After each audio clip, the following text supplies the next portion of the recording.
Hello there, yarn lovers. It's Gary, and I'm coming to you from my happy place, the Yarn Corner here on the west coast of Canada. How are you all doing? I hope you're well and staying safe on this Friday evening. It is October 24th, 2025, and it's the start of the weekend. So, yay! I hope everyone is having a great Friday, or whenever you are watching this later down the way. I have some things to catch you up on in this video, which will have some finished objects, some works in progress. I'll talk to you about some acquisitions if there's time, as well as I'll catch you up on what's been going on in the community here since my last update. I believe it was sometime in early October. So there's been a few weeks that have gone by. And as always, towards the end of the video, I will also talk about some movies that I've been watching. And a couple of these, or one of them in particular, is one that is good for this kind of spooky season leading up to Halloween. So hopefully, if you like spooky movies, this one might be for you. So stick around. I'll put all the yarny goodies up front so that we can talk about yarn and talk about all the wonderful makes in knit and crochet. If you're happening across this channel for the very first time, I want to welcome you. I've set this channel up to talk about all of my yarny adventures that's in knitting, crochet. I talk about my acquisitions where I purchase my yarn and tools of my craft. So if that's of interest, then please stick around. And for those who are returning, I want to say thank you so much for the comments and the encouraging, positive feedback that you commented on in the last slideshow presentation, which was the video that I dropped a few days back on all the wonderful works from the make along that I hosted. It ended October 15th, 2025, and I put together everyone's work.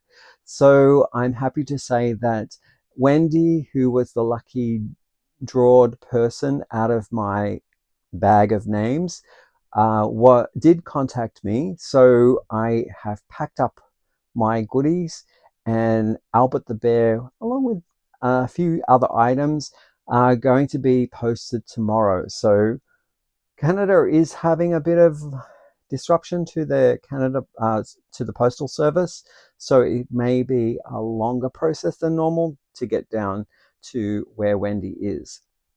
All right, so since we're talking about the make along that I hosted, this is my entry into it. As you can see, half of it here. It's the project is called Into the Wild, and it's a knitted colorwork sweater, and it's by oh my goodness, where is the pattern? Somewhere here. It's in this bag here. Here we go. I should be more organized, shouldn't I? It's by Tania Barley, and it's a paid for pattern.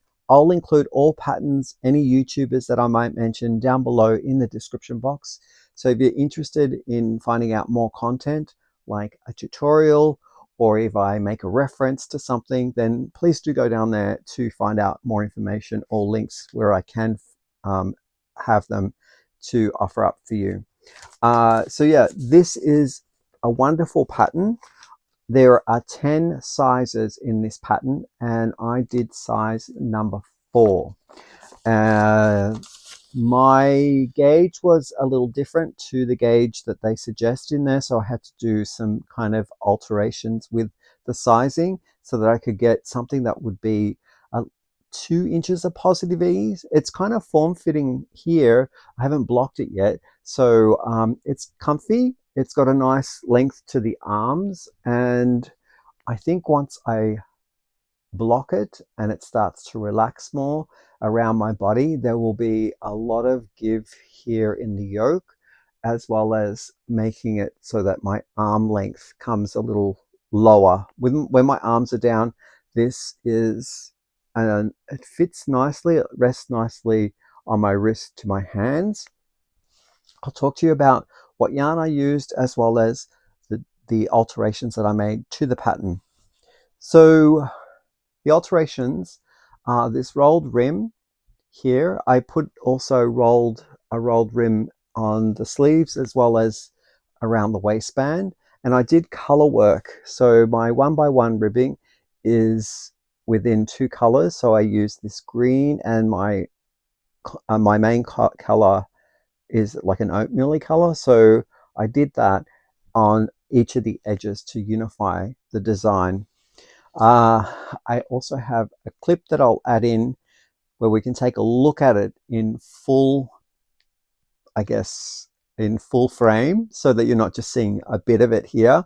And then I'll come back and talk to you about the yarn and needle sizes that I used. I'll see you back in just a moment.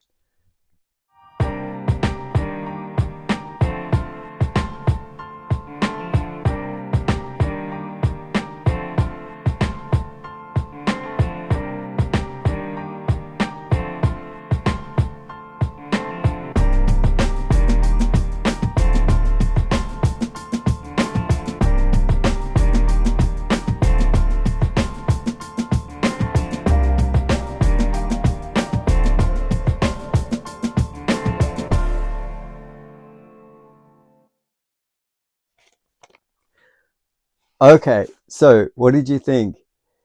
I absolutely love this sweater. It's already one of my new favorites to wear, and I've been wearing it. I think I probably wore it about 3 times.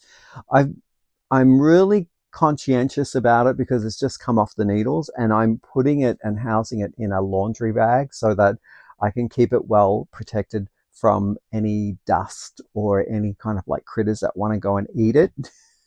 So yeah, and with that, I'll also put in some lavender or cedar blocks so that that's extra protection as well.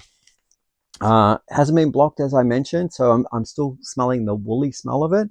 Project was housed in this wonderful bag here that was a gift from Edith, and yarn that I used was a combination of cascades. One cascade was in this colorway. I used 4 hanks and a little bit of the 5th one. So I did have 6 hanks all up, and I have one and almost the second one as well still left. This is the Cascade 220 Heathers. That's the label there. It's a worsted weight yarn. The color number is 8011. I really loved working with the yarn.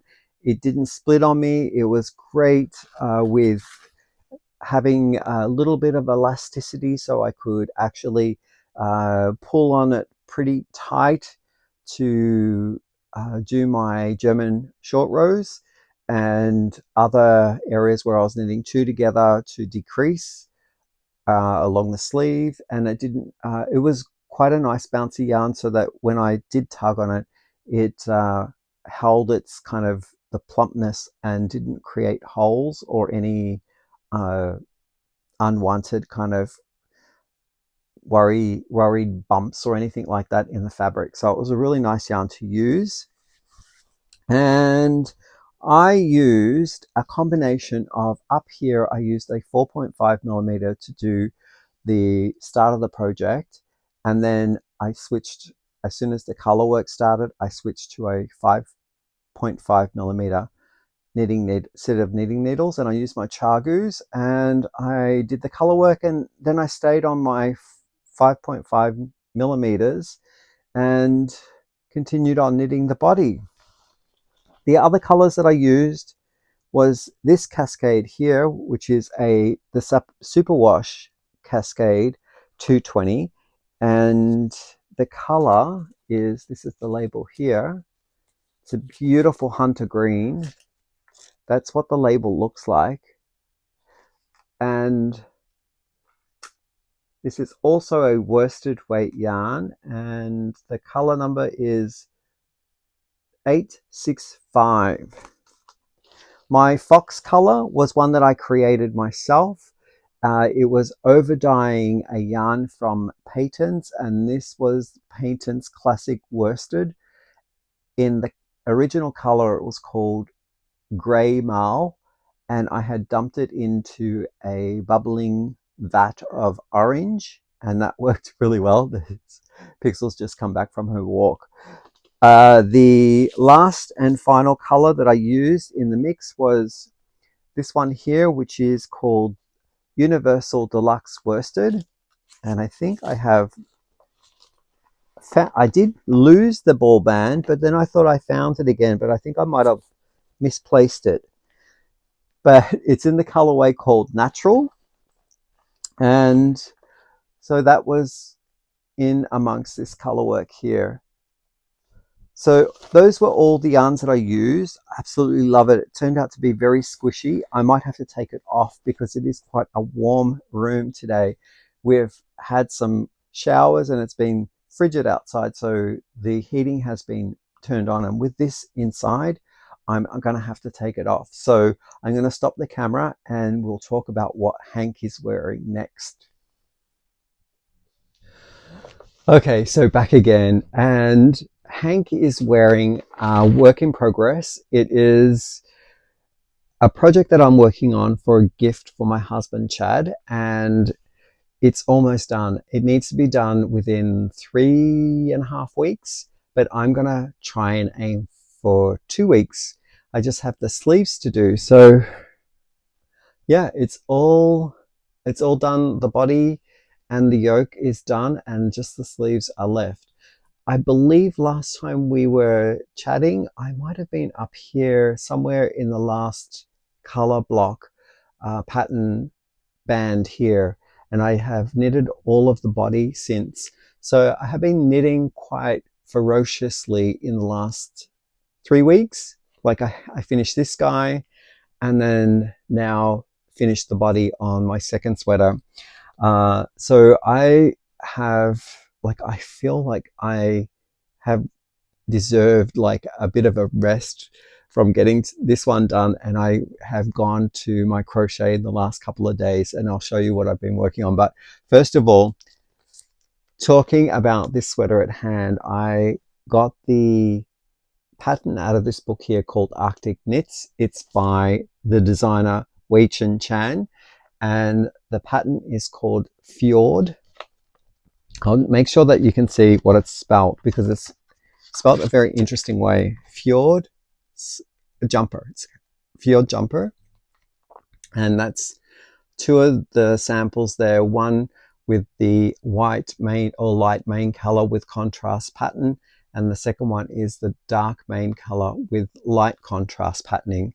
And I decided to go with something that was more of my color palette, and also my husband Chad doesn't have a orangey kind of tan camel colored top, and I thought these other yarns that I've included here in different colors was a nice subtle kind of mix to give it an earthy feel.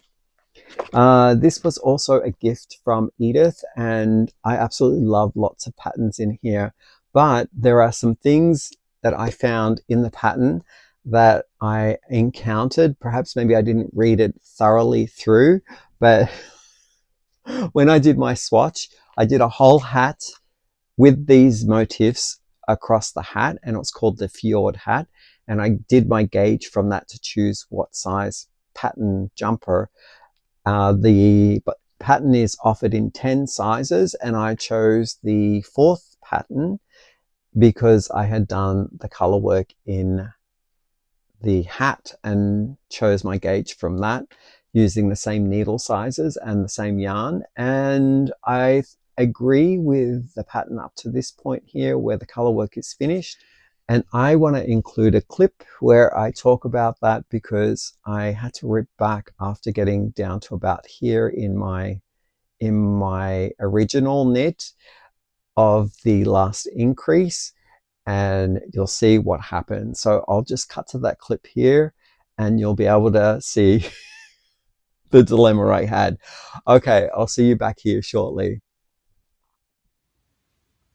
Hi there, Gary from the past. I am wearing the Fjord sweater as mentioned in the previous clip, and just before I tink back or frog back to the problem that I've encountered with the sizing, I'm working to size 4 of the pattern. There are 10 sizes, and I'm noticing the yoke is perfect, but the body of the work where the last increases went down, it's really, really oversized. So I'm going to have to do a small surgery or reworking of this part of the pattern because it didn't work to the swatch size that I had created. So I did a really extensive swatch in a hat, and for some reason my calculations were wrong, and I'm going to rip back.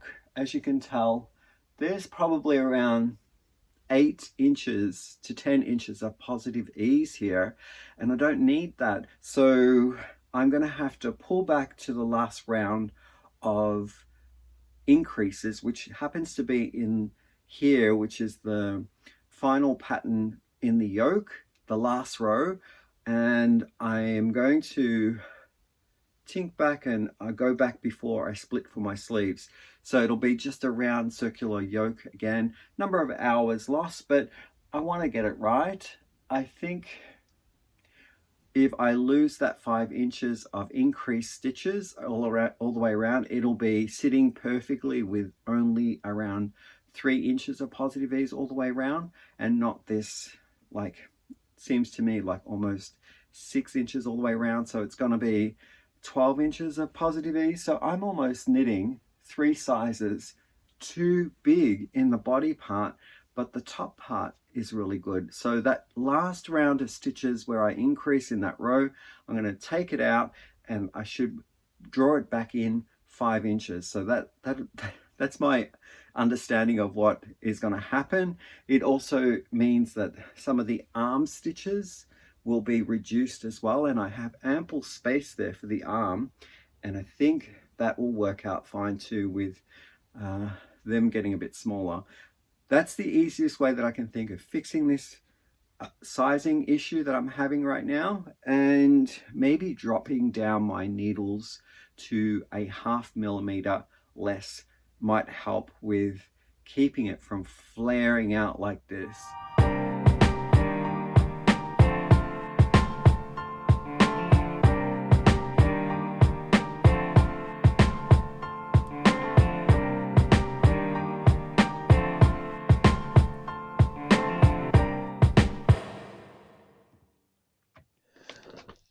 Okay, at the time that you kind of find that there's been an issue with the sizing or your gauge or the calculations, there are 2 types of things that go through your mind. It's like the dreaded, I have to start from scratch all over again, or what can I do to actually fix this up so that my my solution doesn't have to be a rework from the beginning.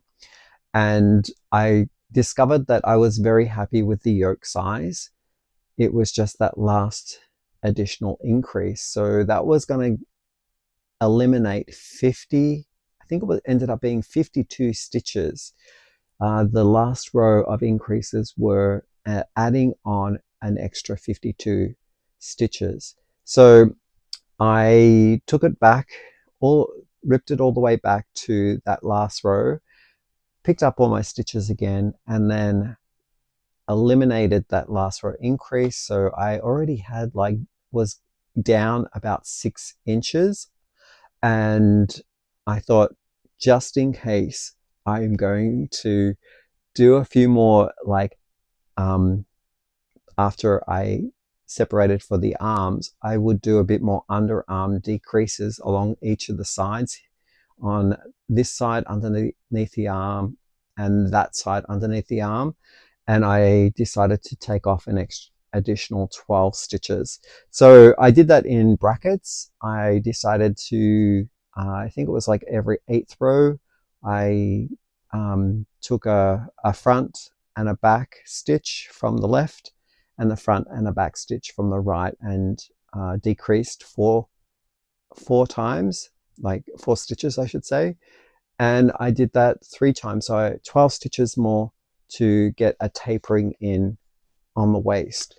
And it turned out really nice. Like, I even noticed in the photograph of the models wearing it that there seems to be like a bit of excess fabric on the bottom where the waist is for the guy modeling it. So I thought I'm just going to take that just in case. So 12 stitches was a good call.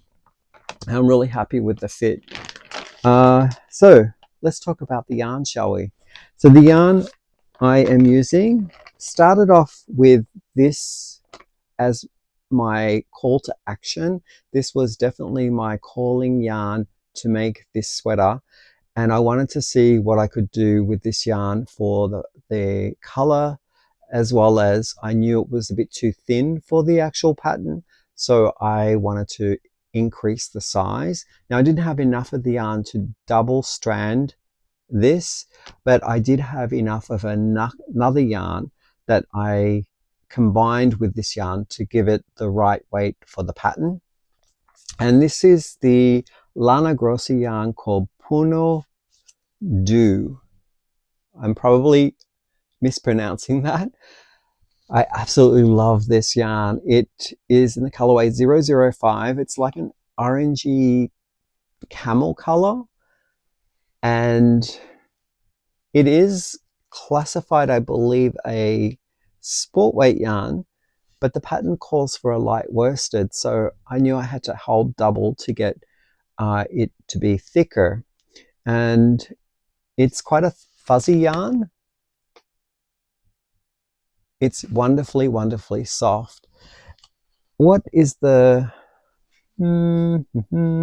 Okay, so this is a sorry. Oh, it's 37 alpaca and 63 cotton. So it's a cotton wool blend or cotton alpaca blend. Lovely, lovely yarn. So the yarn that I combined with it was this one here. It doesn't have any labels. This was a gifted yarn from a co-worker's grandmother, and it came, I believe, all the way from the UK because my co-worker's grandmother immigrated from the UK. I believe that a lot of her yarn originally was purchased from the UK, and I think this one might be one of them as well. So I combined those two together, and I did a swatch, a traditional swatch, like just 4 inches by this. In this case, it looks like 5 or 6 inches. But I also did a colorwork hat using these yarns too to get a true gauge of what the yoke would be doing with the colorwork. But that's my swatch there.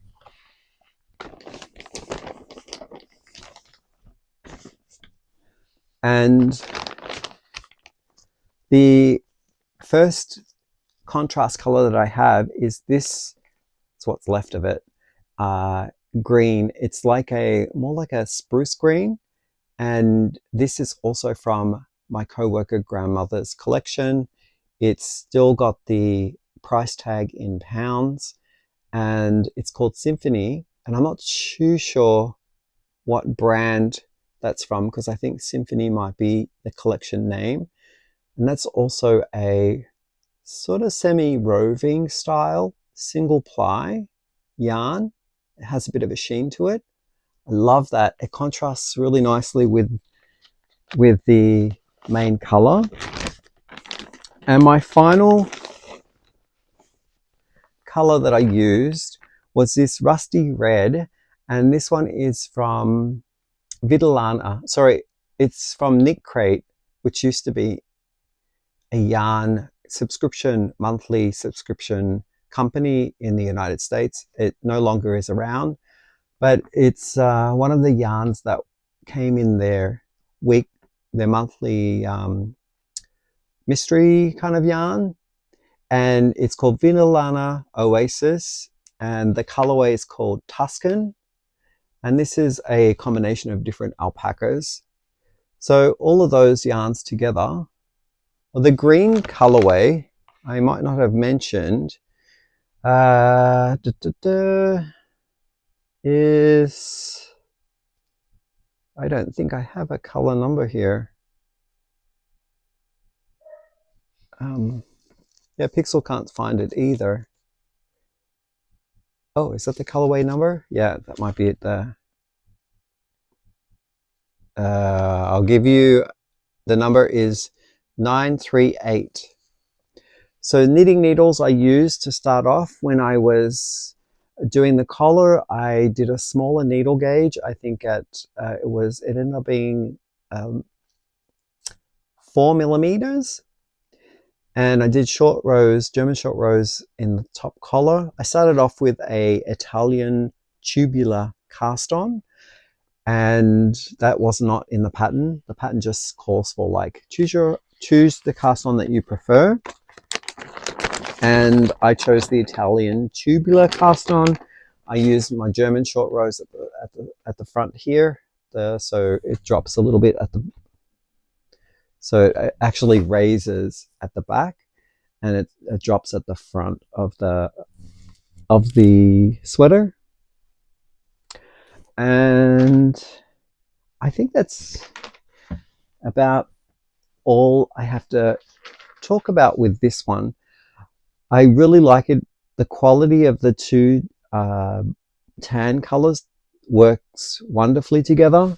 And sometimes I'm seeing a lighter version of the Lana Grossa, and sometimes I'm seeing more of the darker, so I'm getting a bit more heathered and dimension in the fabric, and it's wonderfully soft. I absolutely love it. Okay, so now, do you want to talk some crochet? Well, I've been busy with crochet too. I have got also another knit pattern that I'm working on, but let's talk about a pattern that I almost am done with. The only thing that I've got left to do is decide on my type of tassel that I want to put on it, or if I want to put a tassel on it at all. And this was a pattern that I got from Hobby's website. It's called the Calendula Shawl. Calendula Shawl. And it's by Alicia Aurora Blanco. Alicia Aurora Blanco. And I believe it's a free pattern. I'll show you the schematic of what it looks like. So you can see there that it's like a shawl that you have like tassels on, and it's sort of got a jagged edge. It was really interesting to work up, and I have to say I was second guessing this pattern all the way through, wondering whether or not it would turn out as wonderful as this picture shows.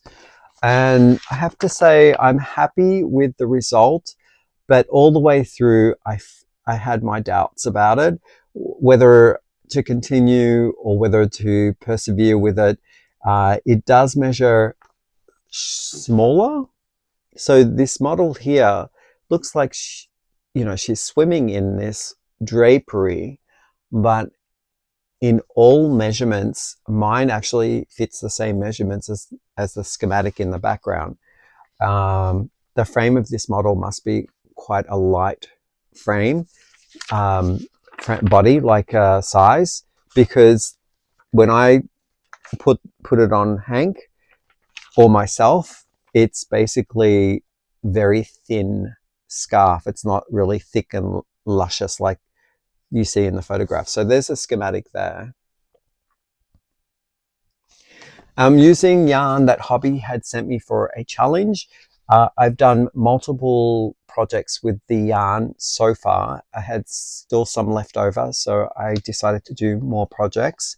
And this was for the hashtag Hobby Light and Breezy Challenge. It was looking at all the lightweight yarns for the warmer weather. And I've already done, I think, 3 different versions for lightweight projects, but I still had yarn left over. So I'm just continuing picking patterns that really relate with the lighter weight yarns. So here is my version. Am I showing you the right way? Yeah, I am.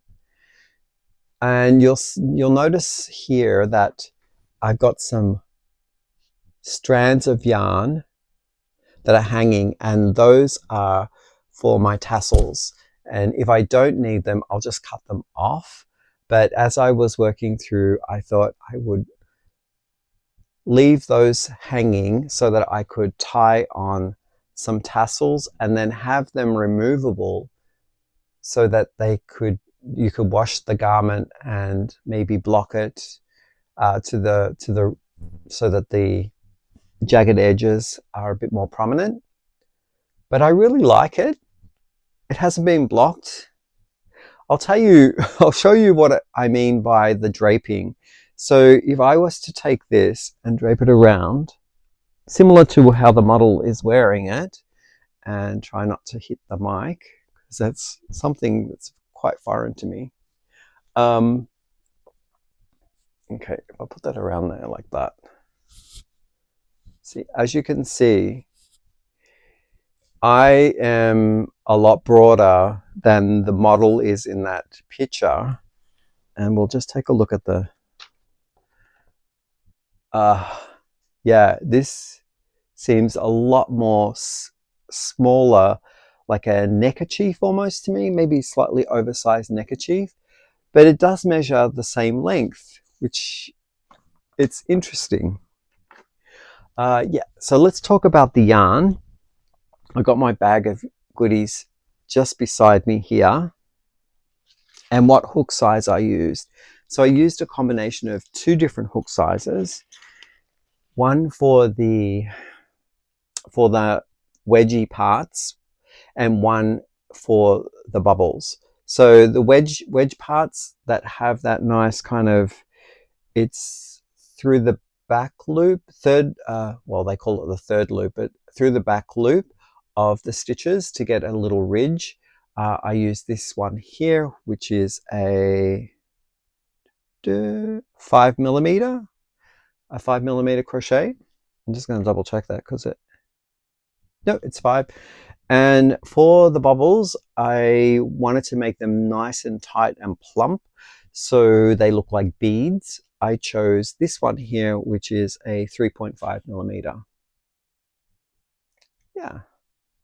And it was kind of nice that I did that because then my yarn was a different size from the body. So the body was one size, it was sport weight. And then my bubbles here, one was sport weight, so that worked well. But the other one, and I kind of dipped that in 4 times, like with my yarn overs. So I would pull up 4 times to make my bubble. And there's one in here that is a DK weight, and I only pulled up 3 times to create that one. So yeah, a little bit of difference in the technique of creating the bubbles because each of the weights were a little different. But I like the colors, so I wanted to test it out. So let's call this one the main color. And then I've got 4 different colors for my bubbles. I got 2 that I use through here in 2 rows at each time, and then 2 here that I use for 2 rows. And then I just alternate 2 by 2 by 2 all the way through. Yeah. Okay, so my main color was, oh, and I used up all of my 2 50-gram hanks or donuts that I got of that special color. It's the light tish blue color, and that is the Hobby Upcycle alpaca silk yarn. And the color number that you're seeing in that main color is, it's probably a number as well. Yep, it's color number 5 or 05. So I used up 2 of those, and it precisely went to the full pattern, and I think I had about maybe a yard left, or 2 feet, like around 24 inches of yarn left. The first pairing, I'll choose this one because it's up here, were these 2 colors. So kind of like a gold and then a teal. And these are from I also purchased these from, or no, used my points from Hobby to get these yarns, and it's called Kromke Soul Wool, and it's Morning Salutations vegan yarn. And I'm seeing here it's color 10. I don't know which one that is, whether it's the gold or whether it's the teal. Let me try and find the other one so I can tell you what that colorway was. So whether it is the gold or the teal, I have color 11. So 10 and 11. And this is a very shiny yarn. I like this yarn a lot. It splits though, so you have to be prepared for doing some extra maneuvering of your hook to make sure that you get the strands all at once. And the two next colors that I'm using is, this is my, I believe I said it was DK, but it might be a bit thicker. This blue here, which I used and paired with this tan color or taupey color, and that's the Hobby Portobello for the blue one. The color number is, what is that, 68? I think that says 68. I don't know, maybe you can read that in the camera better. 68. And let's see, they say it's a 4-weight. So yeah, I had to kind of like only pull up 3 loops in this one so that the bubbles didn't get too big. And the tan colored one here that you're seeing is, no, is that the same color as the light blue one? No, it's a different color. Let me see what that one is. Okay, here it is. It's color number 01. And it's part of the Upcycle Alpaca Silk again. Really, really lovely, soft, and slightly fuzzy yarn. Love that. So those are all the colors that I used in, I'm going to show you the right way, in this make. I really get a kind of sense of a beach, kind of a beachy feel with this, with all the pastel-y colors, maybe some pebbles and sand. Yeah, it has an airy quality to it. If you're looking for at the back of it, that's the stitches that are on the back. You can see it, and that hasn't been woven in very well. And the front, yeah. So still yet to work up those tassels, and I'm thinking of alternating my tassels between the yellow, so I'll be using the Kromke, and the tan, because I have enough of that left over, and just alternate tassels along the edge where each of the pairing is that uses the same color. I think that'll look really nice. All right, next up is I'll do another crochet. So I have been meaning to use this cake as well, which Hobby has sent me for another light and breezy challenge. And this is a paid for pattern on Hobby's website. It's by the designer called Red Teapot Atelier, and it's the Jasmine Tea Crocheted Shawl. I kind of chose a similar color in my Hobby Twister cake, and I'm using a 3.5mm crochet hook, and the color that I'm using is this one here. It's a Hobby Twister, which is a, are they classifying a 2-weight, sport weight? Yeah, I would say that's a good a good 2-weight. It's plied, so it's being twisted together, and it's not strands that are loose, so I really like that too. And what else can I tell you? The colorway that I'm holding here is number as well, I guess. Oh, here we go. Color 40. That's it. Don't know whether you can read that, or is it upside down? Maybe that's better. Yeah. This is a combination, I believe, of cotton acrylic. Let me see.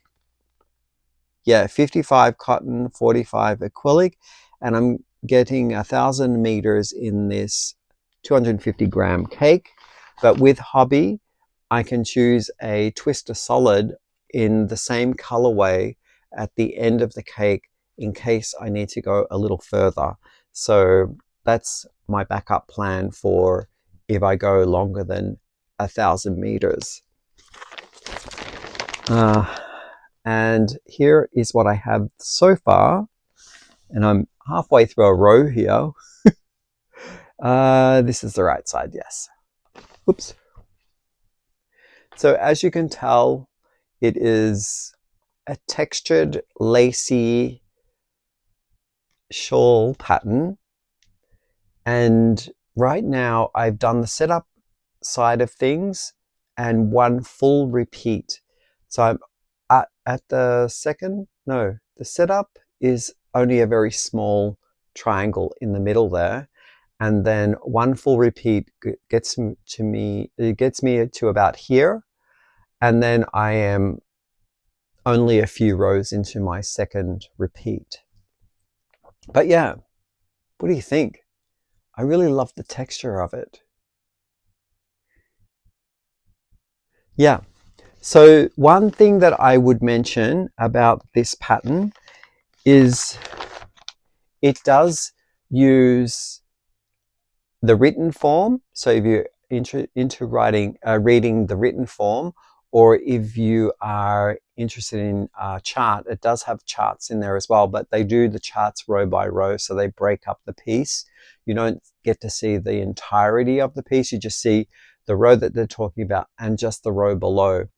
What I found with the layout of the pattern is that the three items are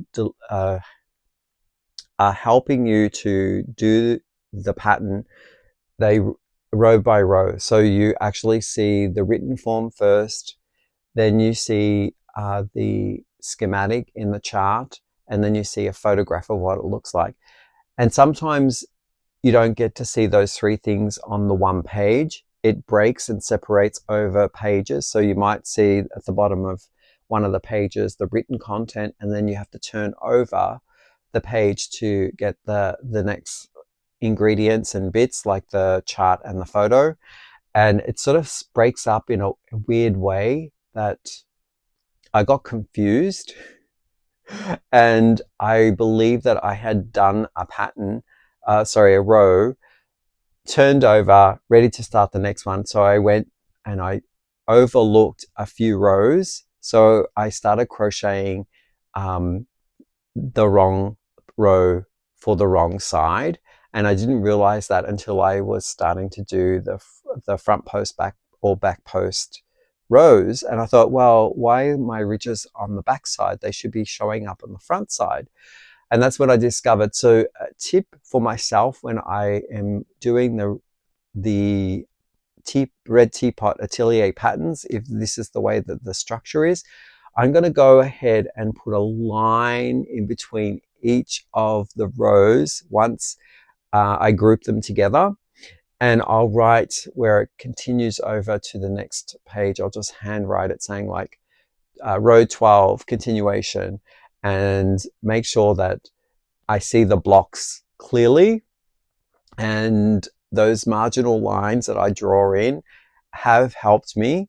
I also am putting beside each of the rows in the repeats, whether it's the front side of the shawl or the back side of the shawl, so right side, wrong side.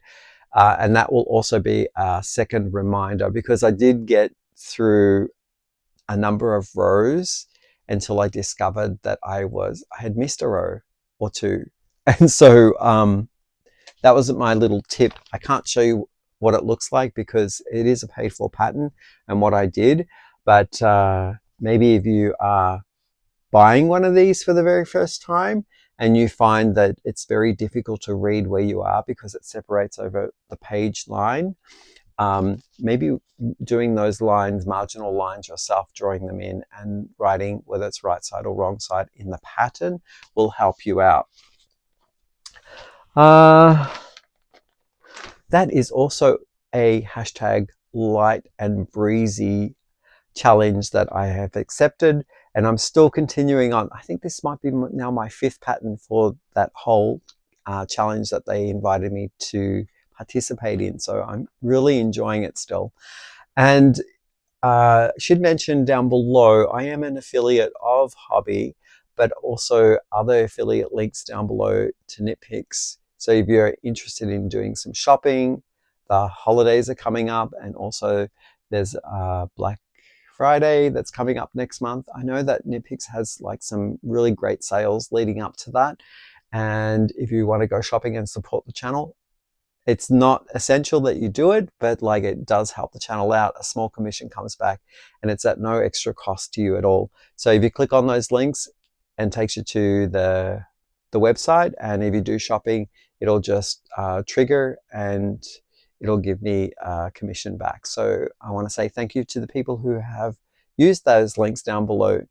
So the next one that I'm going to talk about, oh, this is also another light and breezy challenge. Okay, this is a paid for pattern. It's knitted. So it is the polo knit shirt that I'm doing. It's called Yumi, and it's by Marcus Knits. I'll include it down below in the description box. This pattern is amazing because the construction is different. Now, as I was working through the collar, because that was my next steps, I guess, that I needed to work on, I found that the collar was done in 2 sections, and I kind of wondered why it was binding off or grafting off, as mentioned, only to then re-pick up stitches and then do another kind of envelope style collar that attached to the first part. But then I realized that its construction is that you want the collar to lay flat at a certain part. You don't want it to be kind of floppy in different sections of the collar. So you're creating some structure and then the fold. So the Marcus designer has definitely made it so that your collar is completely like crisp, and it doesn't sort of like sag in certain areas. And because all the way through it, I'm thinking, why are we grafting off and now we're picking up stitches on the graft? It was very interesting. So here we are.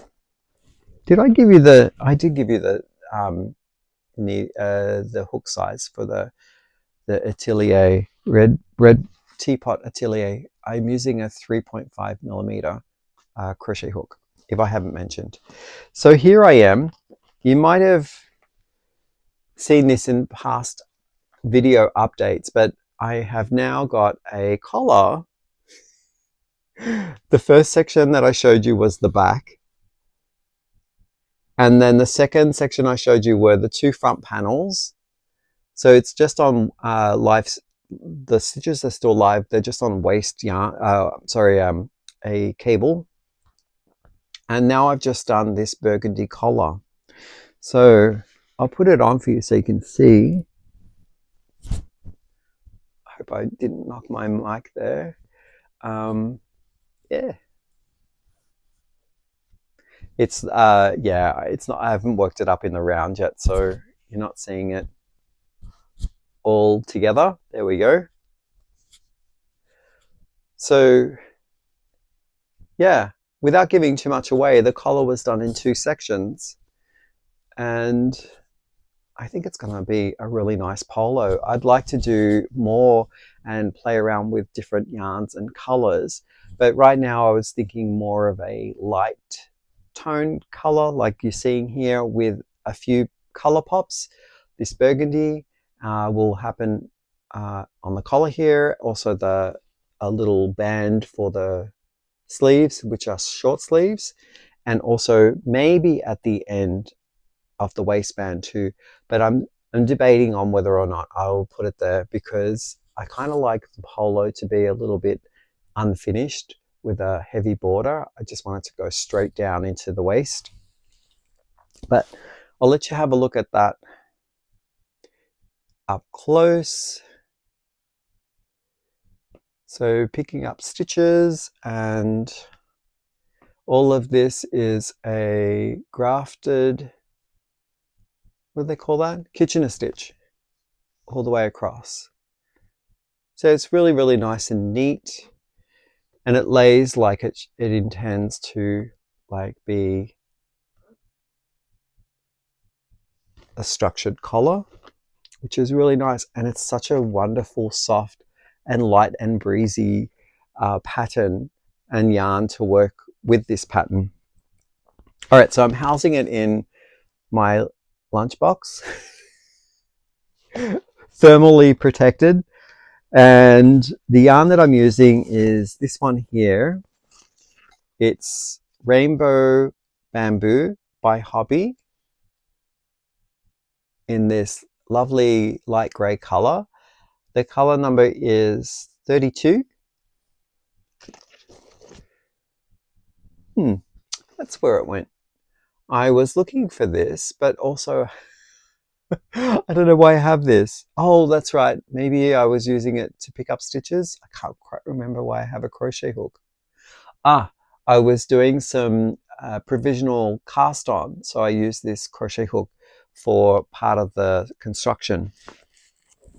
And I'm also using this yarn here, which I don't have the ball band anymore, but it's Hobby's Twister Solid. I remember the colorway name being something like wine or burgundy, one of those two.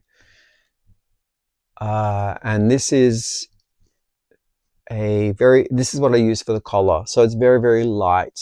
I think it might be considered a 2-weight. Yeah, that's right. It's a 2-weight sport. And for the collar, I went and used a 3.25 millimeter set of knitting needles. So I went down a size. The body that I'm using this one with is a 3.75. I think it's a 3.75. Yeah, it is. And I'm holding this yarn, which is a wool plied yarn. Like, I would say it's a lace weight yarn.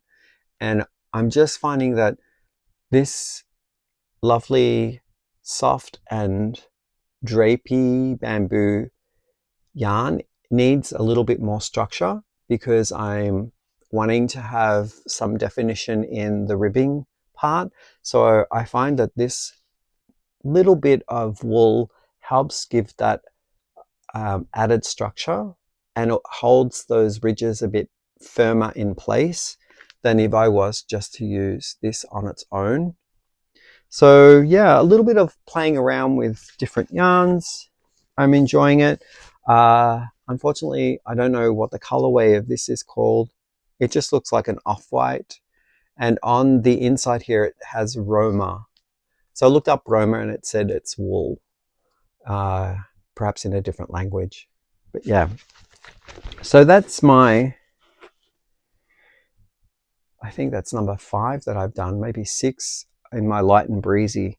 But love, love, love this pattern. Just all the learns and how you pick up stitches in different places. The construction is different. I've never done a pattern where you're doing sort of these techniques, and I can't wait to see how it turns out in the end. Okay, I think that is all that I have to catch you up with my works finished as well as in progress. And I can now talk to you a little bit about other things that are happening in the channel that are coming up in the near future, because I can't believe this year is almost done. But we do have another MoodBoardMAL. It will be the fall season, and I've come up with the theme. I'm super happy with it. I might even extend it so that it is fall and winter, because there are two things that I want to do in this theme, two patterns that I want to do. And I know that each of them will take some time, so we might talk about that and launch it in around maybe Halloweenish time, which will be awesome. And I hope that you'll join in and get excited about your mood boards that you're creating, as well as a make. So yeah, I'll touch base on that. I just am writing up notes right now and putting together ideas, and sort of started my mood board so that I could pick colors and stuff. So I'll get more of that yet to come. All right, so other things I want to talk about on the channel. Now, I think I might have a little bit of time to chat about acquisitions. There's only really one acquisition that I have others, but this is one that can be planted in right now because it's only one of these. And I've purchased a book. It's called Alternate, and it's a stitch dictionary which claims to have 200 modern knitting motifs, and it's by Andrea Rangel. I got this from Amazon and Amazon.ca. It was reduced, I think, from regularly $36, $39, something like that in Canadian currency. And they had Amazon days in mid-October. So early October actually, and it was reduced by, I think, $5 or something. So I purchased it, along with purchasing some more of those laundry bags that I showed you earlier, that I'm going to house more of my woolen, like my delicates in, so I can shelve them and put them into storage and have them protected, and wear them seasonally, so they'll come out, but just have them in the protective bags. I really love this book. I don't know whether I can show you the insides, but because they are color charts and they are paid for, and they're designed by Andrea. So maybe in the future, oh, I can show you maybe some photographs. They don't have like too many instructions there. So we've got some swatches. There are the 200, as they claim, motifs, but then they have a few patterns in the background. In the back of the book that you can create. So I see a sweater, a jumper, I see a cow, which looks like a lot of fun, but also the ability to create those items using any of these motifs that you wish. So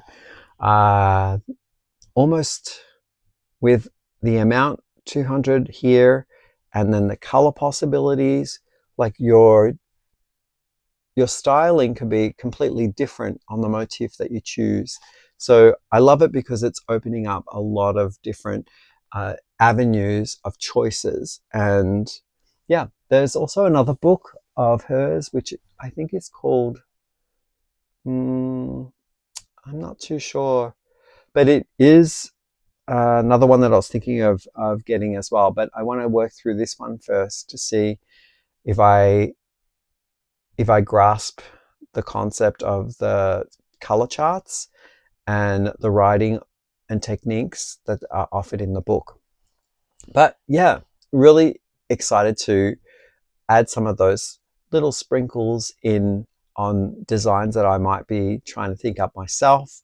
And next one, I want to do another jumper with all different motifs that go from the top all the way to the bottom.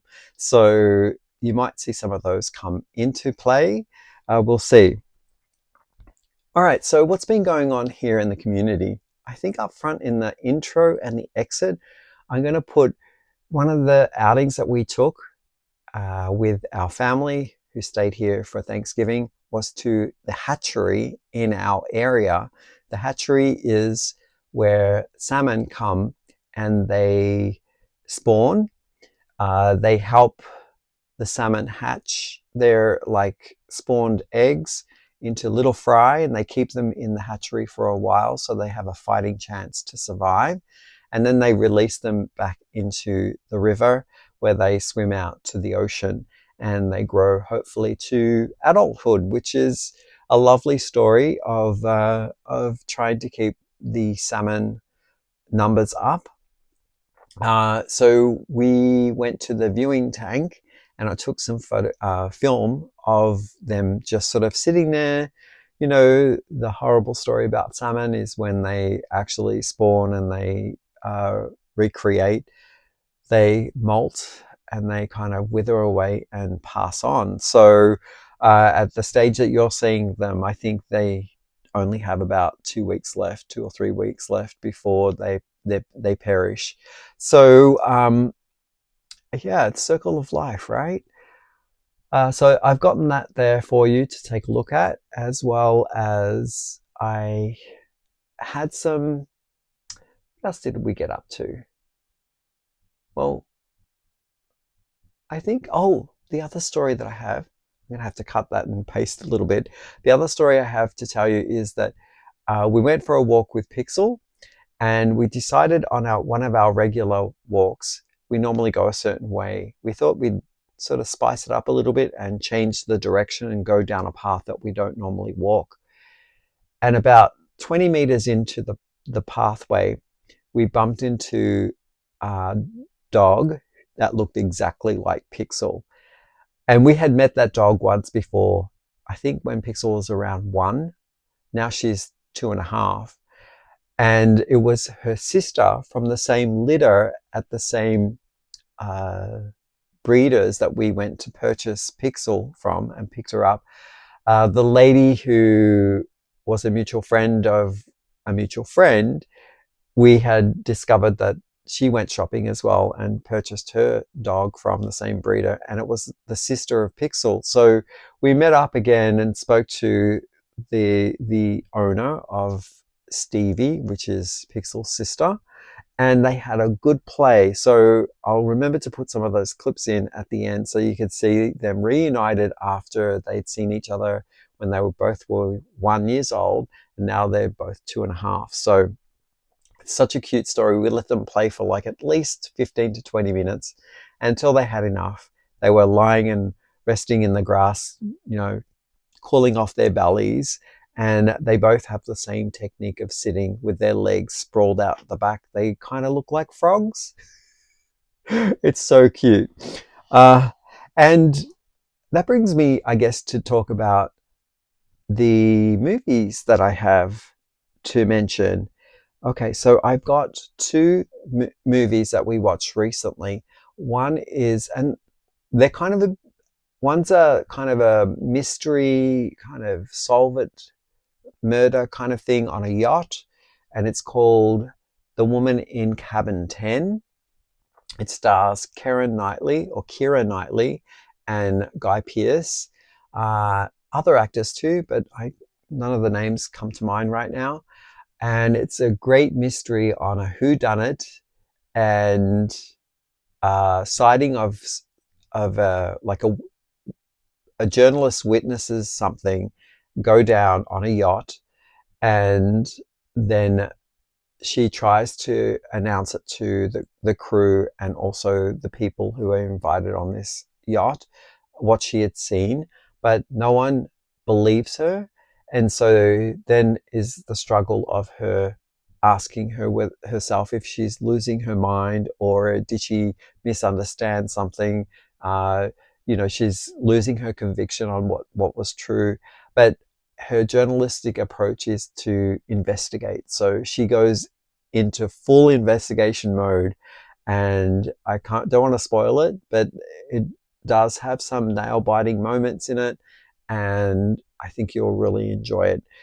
There might be a little bit of violence in that there are a couple of fight scenes in there, but nothing too graphic that you feel, unless you are kind of particularly sensitive to it, you would actually be able to watch it through.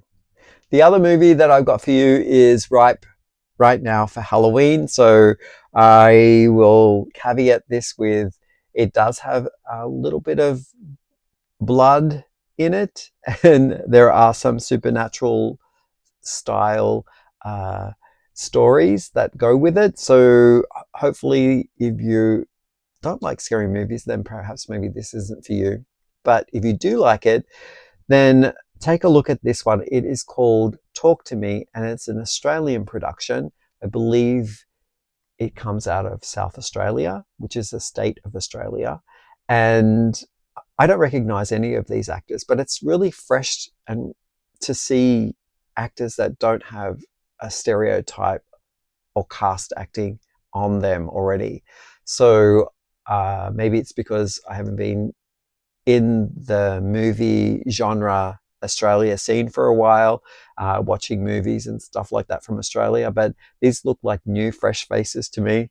Yeah, as I mentioned, there are some supernatural story undertows here, and it has a bit of a fright factor in it. You get some like jumps every once in a while, but it's well written, and I find that it's not forced. It seems like you would believe something like this could happen. Like it seems raw, and the props are very, like, I would say it's all to do with like a hand, and it's like a plaster cast hand. So you kind of like, it's not anything like CGI or, you know, uh, superimposed by AI or whatever. It's a plaster cast hand. So nothing too fancy about it. The one thing that I did talk about with a friend was that she had watched it too and mentioned that there would have been a nice thing about a good side to the story as well, because the flavors are very dark all the way through. There are spirits, but more negative. There's not anything that's positive. So it's kind of ripe for a story to be told like at Halloween.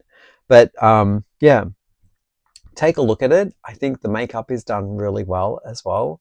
And you can always sit back and just remind yourself it's just a movie. So enjoy watching both of those if you are inclined, and let me know if you've seen them before, what you've thought of them.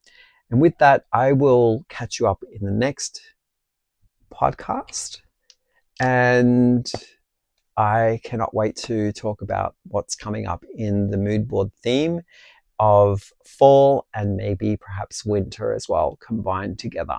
All right, I'll see you in the next one. Bye for now.